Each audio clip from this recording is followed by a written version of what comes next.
Okay,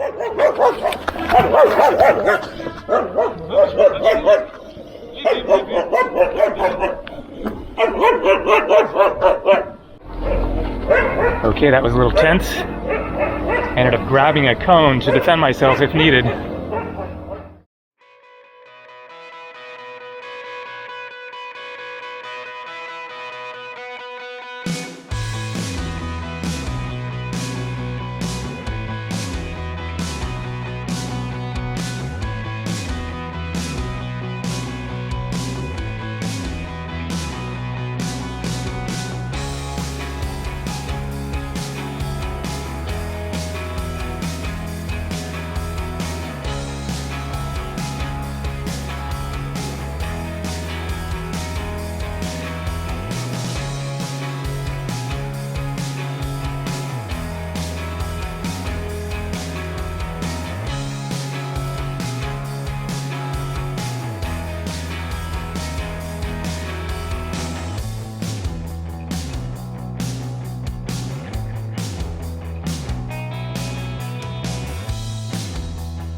Salam alaikum.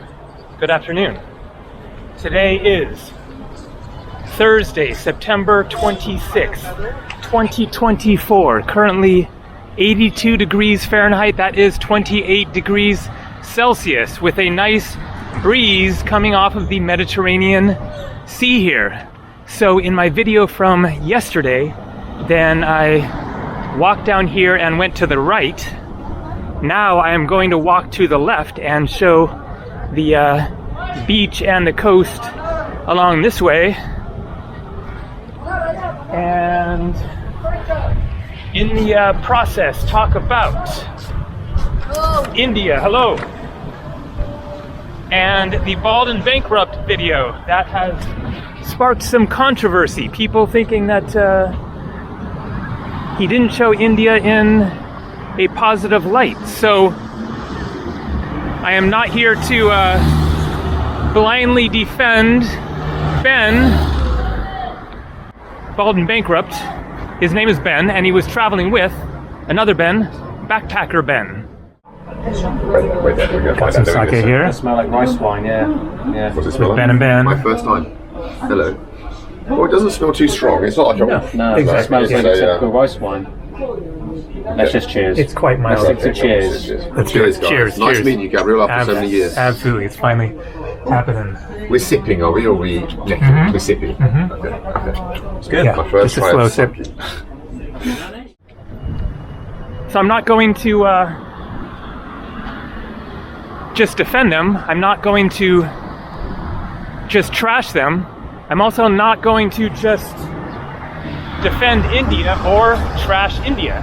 This is going to be an attempt at a balanced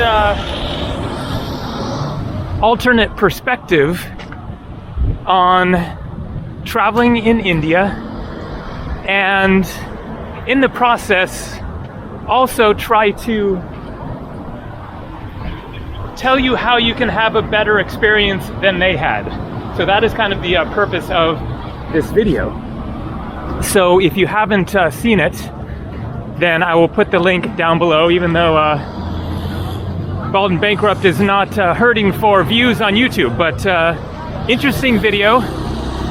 And as somebody who has spent more than 2.5 years in India over the course of 13 different visits in the past 25 years, then I figured that I was qualified to offer another perspective on the India traveling experience. So I am going to give you 5 different things that you can do differently if you travel to India than Ben and Ben did on this trip, because one of the reasons why they had a not great time is because of the way that they did it.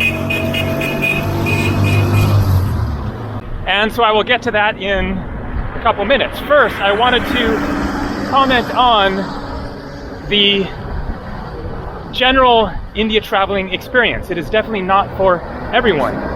What they showed in their video, I haven't watched Backpacker Ben's video yet. Maybe I will watch it later, but I guess it will be about the same as Bald and Bankrupt because they were, you know, traveling together. But I watched Bald and Bankrupt's video all the way through to the end, and he showed the real India. He showed what it's really like, what the streets are really like, the infrastructure, the buildings, the garbage, the noise pollution, the incessant honking, the difficulties of traveling there, the late trains, the people bugging you, trying to scam you, etc. So all that is real and what you will undoubtedly encounter if you travel to India. But that is not the whole story, and so that is what I'm going to get to here, because hello, how's it going? Yeah. You're from Alexandria? Okay, good. So yes, India has a pollution and garbage problem. Here in Egypt as well. It is just about at India level. You see a lot of garbage around. Infrastructure definitely not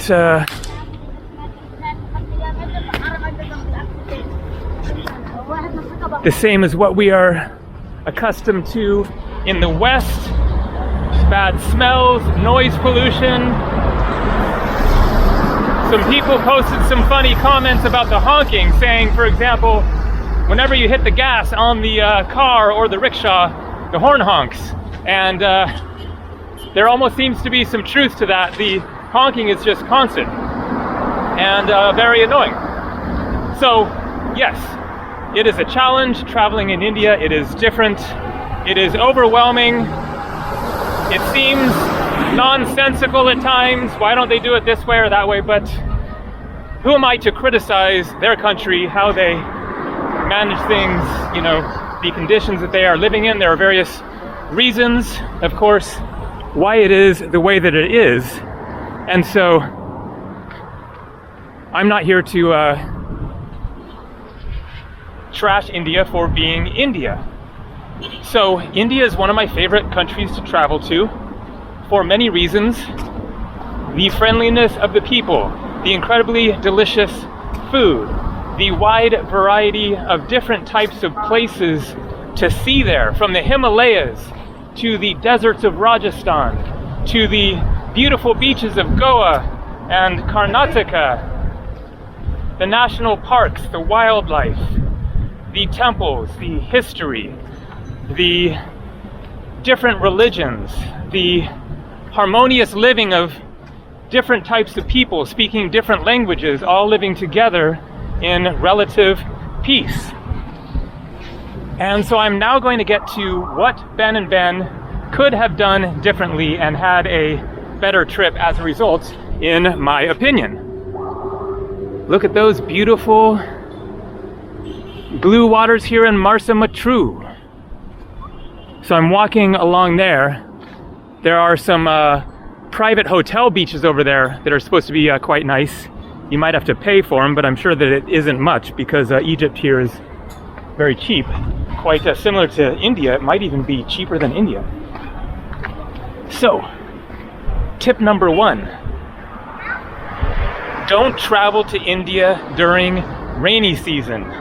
So this was definitely a mistake. I don't know if they didn't check the weather or were just like, screw it, let's go anyways, or what, but to have a better experience, don't go during the monsoon.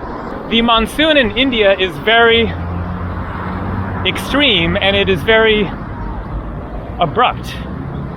Monsoon starts and then it's raining probably every day to a certain extent, and oftentimes torrential downpour, massive flooding.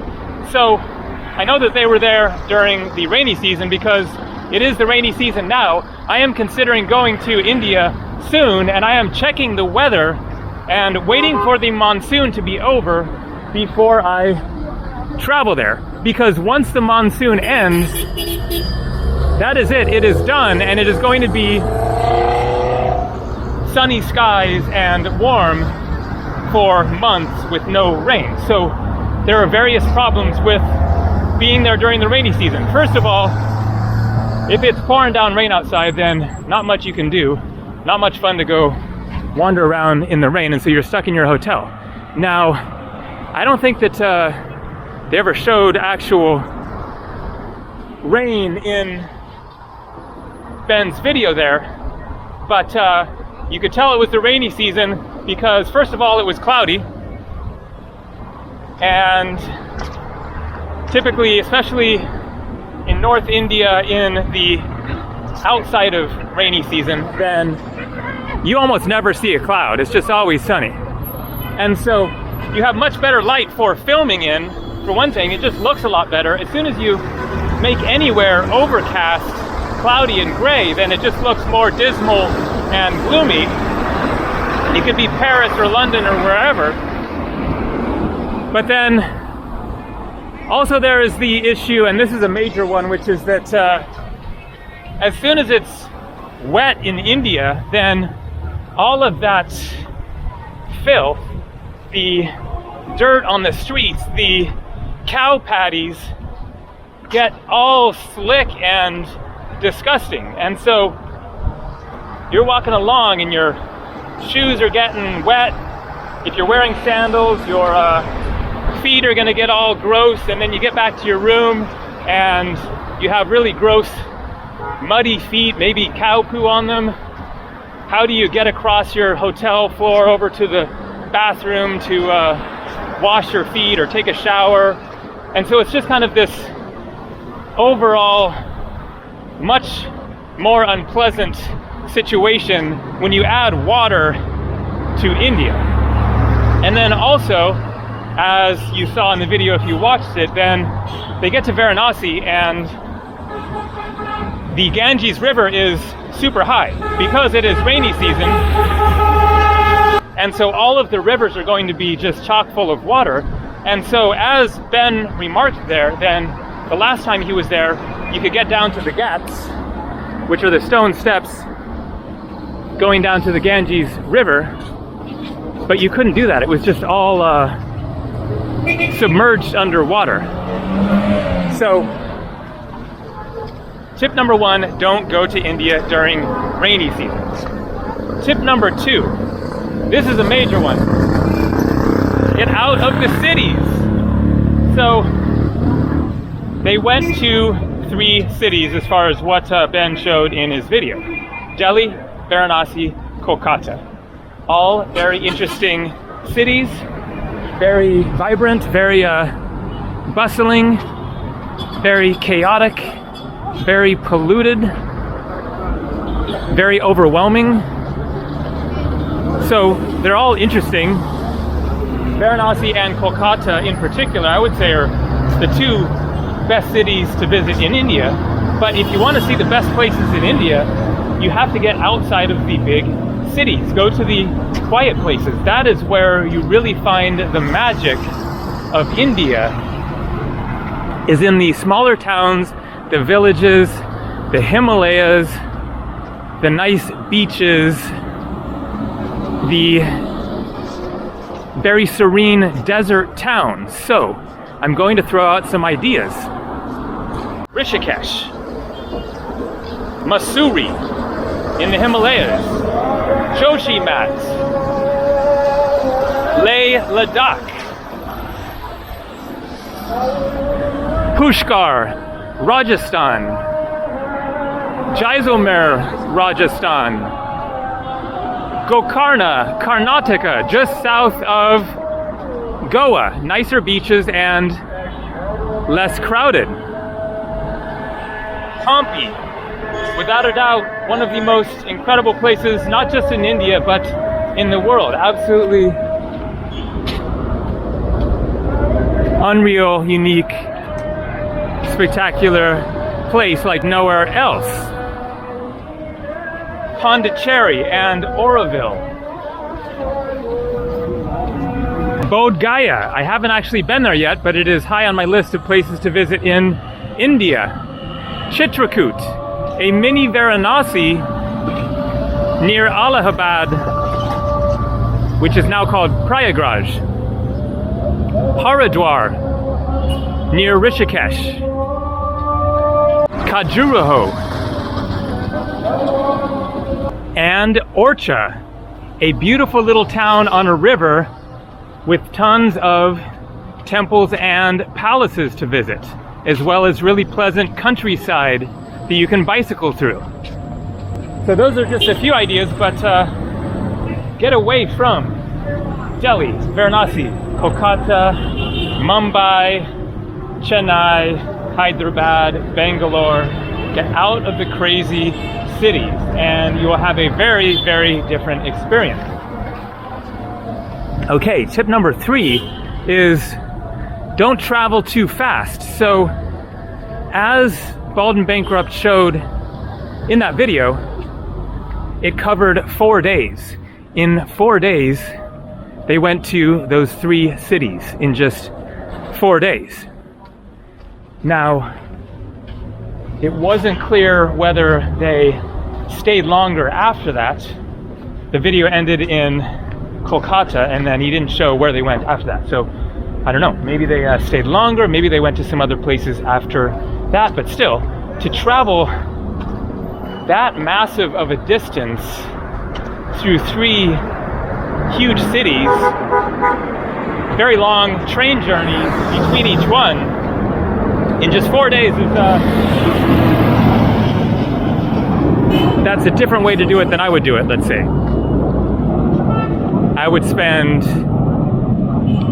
at least 4 or 5 days, likely longer, in each city. I would say especially Varanasi, because it's one of those places that there's quite a bit to see and it has a really amazing vibe. But again, if you're there during rainy season, you can't really enjoy the ghats and everything. It's a whole different experience. But there are a lot of places in India where you can stay for a week, 10 days, 2 weeks, even longer. Dharamsala in the Himalayas, Manali,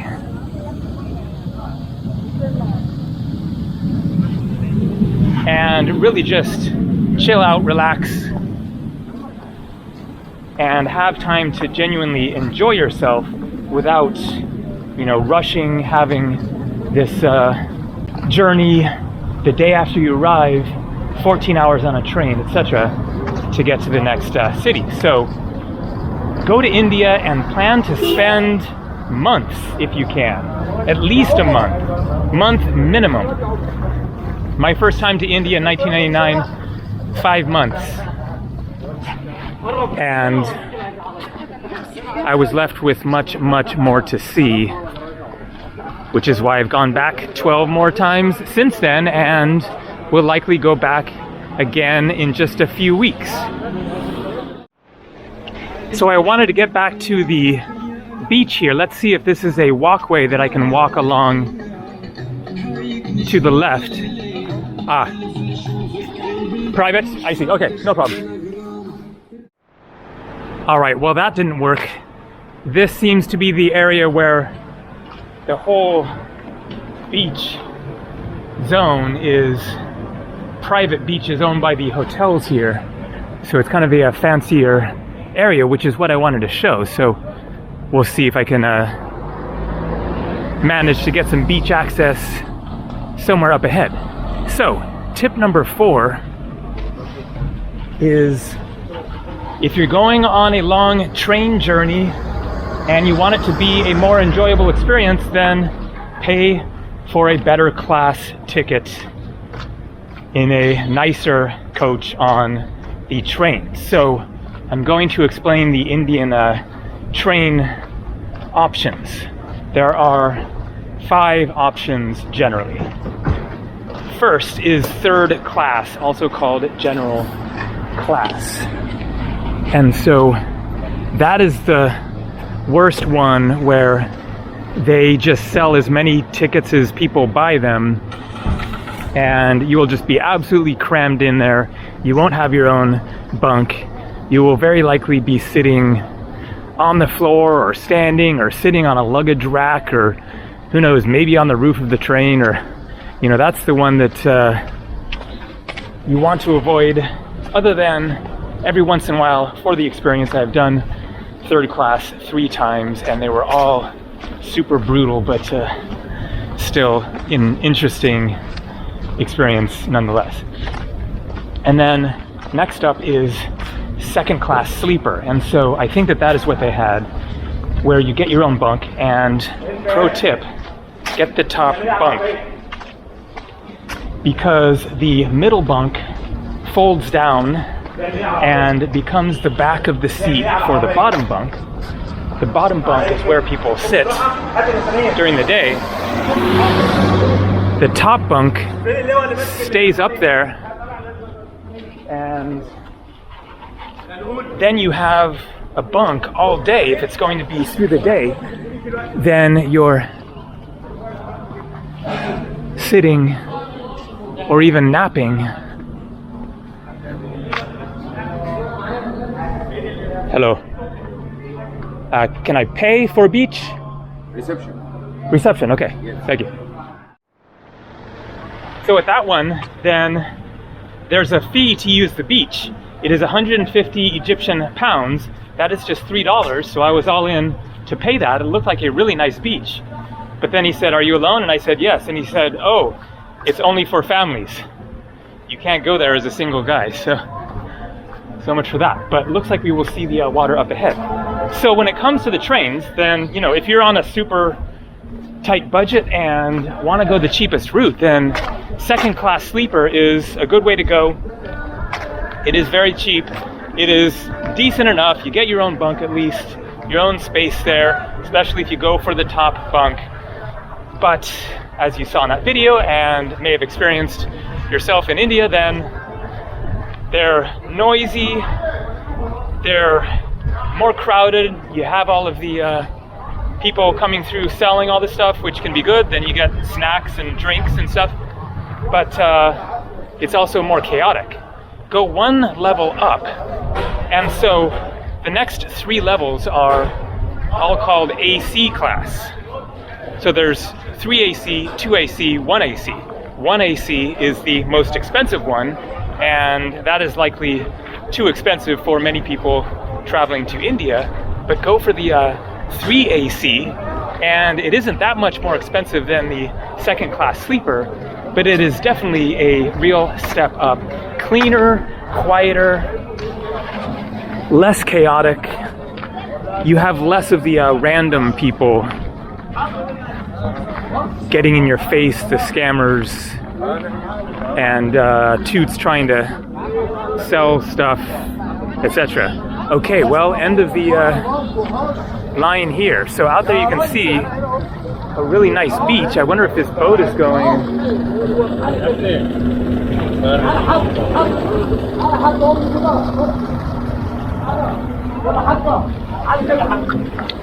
Well, so much for showing some of the nicest beaches here in Marsa Matruh, because there are gorgeous, gorgeous white sand beaches, beautiful water, as you got a little taste there. But that might have to be another day when I catch a taxi or something and get over to that peninsula there that sticks out. And then there's Cleopatra Beach, which is one of the nicest ones there. And there are lots of other beaches that are a drive away, 10-20 kilometers away from here. So I guess I'm just gonna walk it back. Now that I'm walking this direction, I need a hat. That's better. Also some clouds now.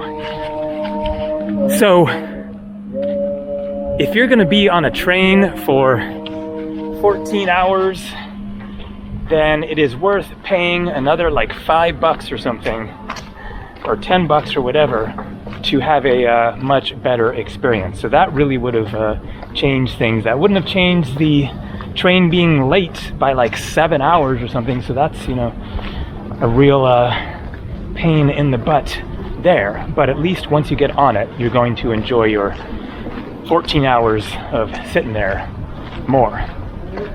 Now, tip number 5 is book your accommodation in advance. So when they got to Varanasi, then they had this whole kind of situation obviously these guys know about, you know, booking hotels in advance.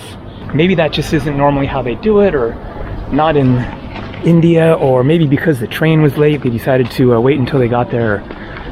Who knows? But online booking is brilliant. You can get a great idea of the hotel, of the room, looking at pictures, reading the reviews, seeing the prices, and not arrive in a place and then be spending time when you're exhausted. You know, they were overnight on a train, didn't really get any sleep. You land, you're totally discombobulated, wiped out, impatient, just want to get to a nice, clean, quiet room and crash and actually get some real sleep. And so, book in advance. There are tons of good, cheap options in India for basic rooms that won't be a total, you know, rat hole or whatever. You can read the reviews, get an idea, is it kind of noisy outside with all the honking, or is it quieter? You can see Wi-Fi speeds. There's a section on the booking.com website under the reviews in which it shows the ratings that customers have given for the Wi-Fi speeds. And then, you know, you can see the room types, yada yada, without having to go in there with your backpack and then decide it isn't what you're looking for, have to go back out, catch another rickshaw, end up at a Hilton and pay who knows what they paid for that fancy DoubleTree Hilton hotel. So online booking is really the better way to go these days to save time, money, hassle. And then beyond that, then I would say that the spending more time there factor is a big one, because then you get a variety of different experiences. If you just fly through in a few days, then maybe you'll have a good trip, maybe you'll have a chaotic, crazy trip in which all the bad stuff happens, your train's delayed, you get scammed, yada yada. But if you spend more time there, then you give India more time to reveal its better side and have more of a variety of experiences, and not just the crazy, overwhelming, frustrating, disappointing, totally exhausting, you know, experience that they had. So yes, they told the truth of what they experienced, not saying that they you know, intentionally tried to show the bad side of India or anything like that. But if you do it differently, you can have a very different experience. All right, that is it for today here in Marsa Matru. One more day tomorrow in which I will definitely aspire to avoid the mean dogs and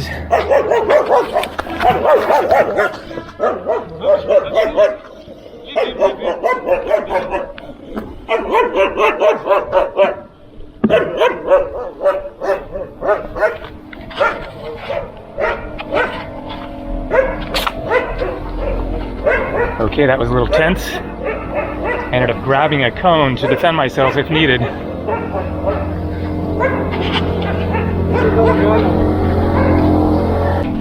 And wherever you are, watch out for street dogs. All right, so tomorrow I will plan to show some of the nicer beaches here in Egypt. So that is all for now. See ya.